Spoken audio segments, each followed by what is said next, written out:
Dharma Joba. I'm Brian. This is Georgia Real Estate.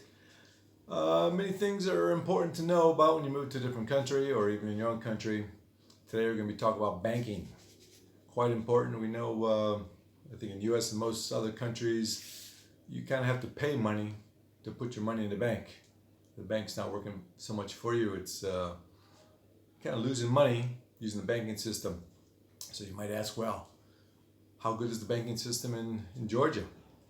Well, I remember a few years back, actually quite a few years back now, I used to see on the internet, but now I got smarter. Before I used to just move to different places without any research because I just wanted to go there. It was kind of a good experience, but financially not the best idea. It's just to go and try to live someplace and then find out you really can't live there. You can't really buy property there, buy houses there. It's all a big problem. So in Georgia, I used to see a few years back banking. You go to Georgia, you show them your passport, 15 minutes, you got a bank account. $1, you give them $1, you got a bank account. Well, that's not true.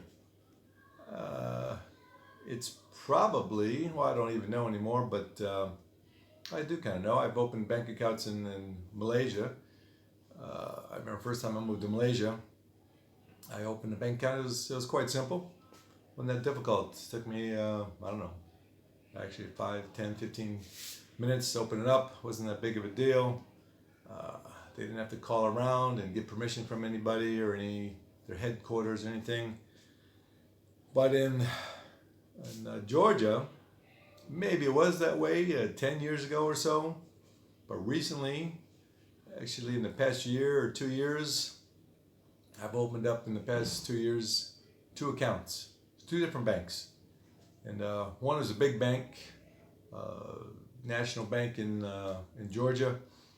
I was actually in the capital, Tbilisi, because some people might say, well, you open outside the capital, it's going to be more difficult or this and that.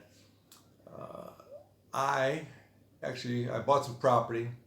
I was at the public hall, they call it, where you transfer over the property. You can do it anywhere, but this is Tbilisi. And they had a small office in the public house. So I just transferred the property. I got property in my name. I go to the little branch inside the building. Want to open up account, had to wait a little bit, quite busy, but it's a busy place, so I won't complain about that. But they would not open the bank account for me, even though I had the paper there. I forget what the reason was, but it was I had my passport, had this paper showing I own this property now, and my friend was even there, who's Georgian, speaking Georgian, couldn't do it. So I said, well, maybe it's just one of those days, one of those people working there wasn't not a good day for anybody. All right, so now I move up north to one of my properties, and actually there's no bank in the village where I live.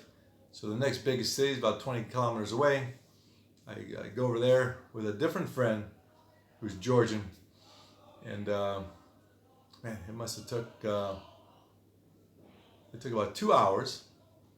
And good thing my friend was there because we live in the same village. They asked my address, and where I live, very small village, there's no street names, and the houses don't have any street numbers, and they didn't believe it. So I called my friend over, and he was trying to explain to them, kind of yelling at them, this is true. He was saying in Georgian, but we have no street names, and no house numbers. So anyway, after about 2 hours, they had to call Tbilisi, the main branch of the bank. It was the same bank I tried to get in when I was in Tbilisi the first time.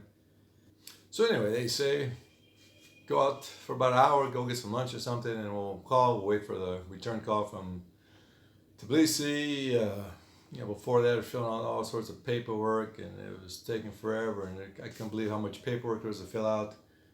We come back, still had to wait a little bit longer, I think some more paperwork, and finally, maybe 3-4 hours, I finally got my account. The thing is, I think most people in Tbilisi don't speak much English, or no English at all, or they prefer not to speak English. So to go somewhere by yourself without someone to help you out is I think going to be very difficult. It could happen. You could find someone maybe. I haven't done it, but it's possible. And then so I got that account. Then I want to get a different account.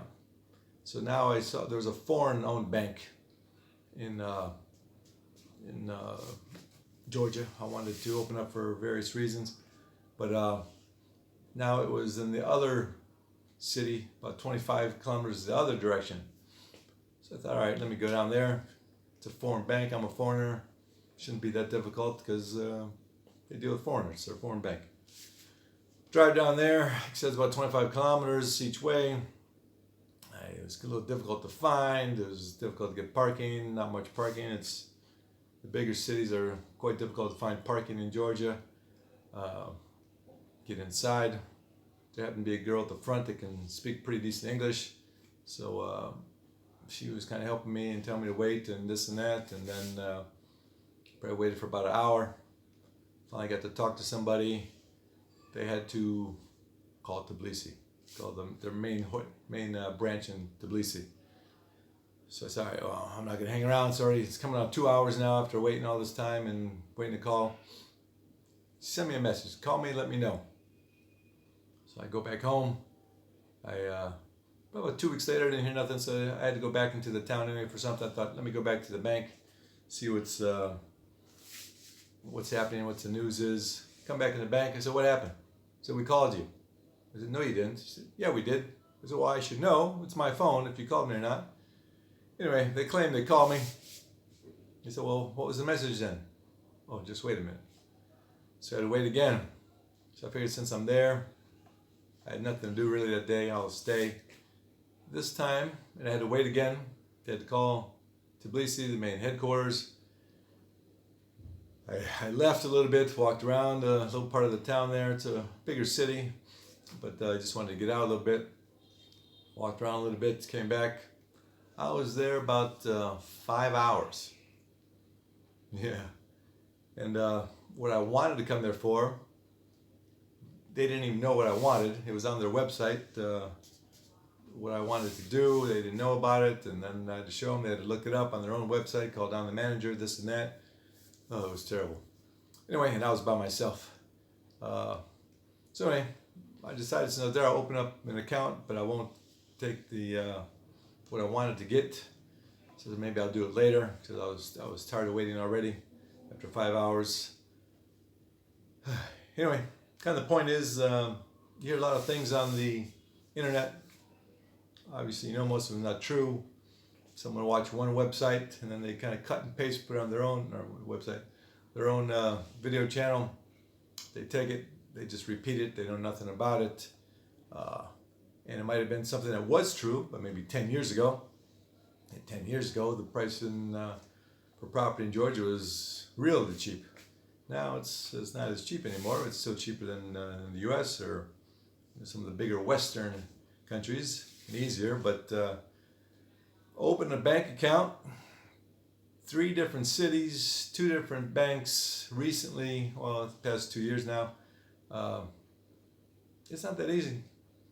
So don't believe everything you see. Maybe you go there and you're by yourself. It's 15 minutes. You just show a passport for you. Maybe that will work. It didn't work for me, but maybe it worked for you. But I don't think so. Anyway, point is, Georgia's still the place to be. Things are changing, of course, like they're changing everywhere. Banking's not as simple. They're trying to cut down on crime and people hiding their money and this and that. So it's I don't know. It's I guess it's good in a way, but it shouldn't take 5 hours to open an account. How long does it take to make a call to the headquarters? And maybe someone should be working in foreign relations at the headquarters where they take 10 minutes and check you out real quick. But anyway, still, after all that, I'm making about 12% interest on my money. I don't know how you're doing on your money. It's not a foreign money. It's in the local currency gel.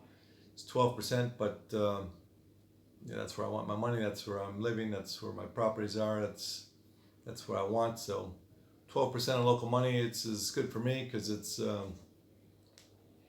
my money. It's local money. You can do a foreign accounts. I think I didn't check recently, but like the U.S. dollar, and things have changed a lot because the dollar is quite strong now. But it was about around 3% or so. I think that's much better than you get in the U.S. But if you're looking at living in Georgia, you put in some money into a local term deposit or some other things that they have there. You can make about 12% on your local currency there. So it's still pretty good, especially if you're living there. Put enough money, you could just live off your money that you're making. Doesn't cost me that much to live there. If you own your property, you have really no bills of water and food, but electricity. But that's be a different subject. Anyway, banking, not as easy as they used to say it was 5 years ago or so, 10 years ago on the internet. Don't listen to everyone, do some research. But it can be done, and it's a place to be. So welcome home. See you in Georgia. Thanks for watching.